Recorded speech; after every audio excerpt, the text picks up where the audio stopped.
And thank God there was somebody wanted to cross. I wanted to cross. There was somebody crossing like this. So the man had to stop the vehicle, had to help me cross back. I actually had an injury middle of my down on my jaw. I started bleeding. My white fistula was soaked with blood. So I called Pastor again that, sir, I won't be able to come. Oh." I didn't tell him what happened. I just said I'm not feeling too well. I wouldn't be able to come. So I got home. I slept. When I woke up, that was when I felt the pain. I couldn't stretch my leg. I couldn't get down from my bed. I was like, Omo, what type of pain is this one? At first, I felt, okay, maybe that medicine I bought for the waist pain would sort out the rest for the pain and everything. On Monday morning, it was fire. I couldn't go outside. I was brushing inside. I was doing everything inside. I couldn't do anything by myself. So fast forward to Wednesday, which he came to my house. So Pastor Ge said they should take me to the hospital. Okay, let's go to the hospital. I came out from my house. I couldn't walk. And once the pain comes like that, I'll need to lie down flat on the floor with my stomach on the floor, then my back up, so I could relieve, so that the pain could, like, no matter where, even though I'm in the toilet, like, I need to lie down flat. I can't sit, I can't stand.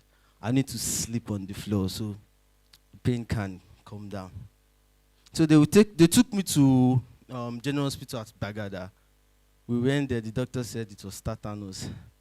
And I was like, Hazazao. There's no opening anywhere. I didn't have any pain or anything. She was like, do I saw you? Do I saw you?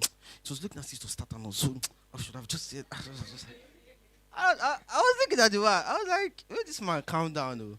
Oh. I know for nothing took me, nothing. I was like, okay, you refer you to, so you referred me to Lasut. Went to Lasut. They said no bed space. So I was like, where are we going to go to? So they took me to a private hospital at Ikeja. Those ones did that. They took me, no be small, man. They took me. So this, when one of the results came out, he said it was tuberculosis. I was like, again. They took me here like 2 times. There was a doctor, Dr. Maji. He took me, I was like, I shook my hand, I was like, no, don't shake it. I was like, sir, this is your trick. He said, yes, you need to put. I was like, when this is paging me, my hand was swollen. I was like, okay. So all of that. They were like, I need to do a brain scan, MRI scan, blah, blah, blah scan, blah, blah scan. I was like, all this thing, concern what they do me. Brain scan, how? So the brain connect to the body, connect to the bone, you do this and that and that. I was like, okay, so they said if they are going to refer me with their own letter, I would pay so amount, and if I'm going on my own, I'm so amount and all. So Mr. Oge came, he said they should discharge me. We are going to Ilaro. So we went to Ilaro. The doctor was a pastor. So he said, I think he's a pastor. So he said, he said a story about, I think, a particular man that's also a pastor. They did a scan, so they said he's not going to work. So him and his wife locked himself in their room and they started praying, and God healed them and stuff like that. So I was like, okay, this one is a faith charge. Okay, yes, let me hold on this one. So he referred drugs. So he gave us a referral letter to do the MRI scan. The scan came out. They gave me the film. I didn't know what the scan says up to today.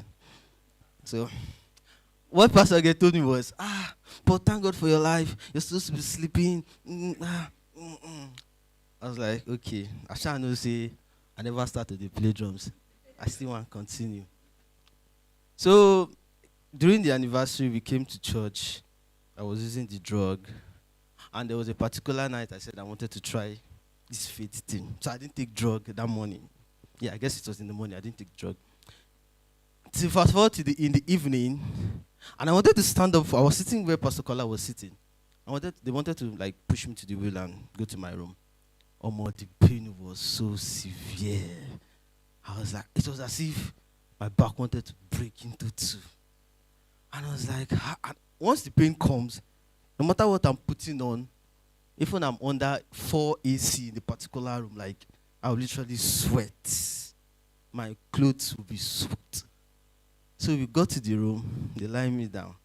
The first thing that came to my mind was, oh man, this faith thing no easy. Oh. I was like, but still yet, I didn't lose faith. I kept taking the drug. And Pastor Kola and my Miss Pastor Godia would come to my room, pray from 1 to 2 before they go. And there was a particular day, we finished praying, Pastor and shift my leg. It was unusual.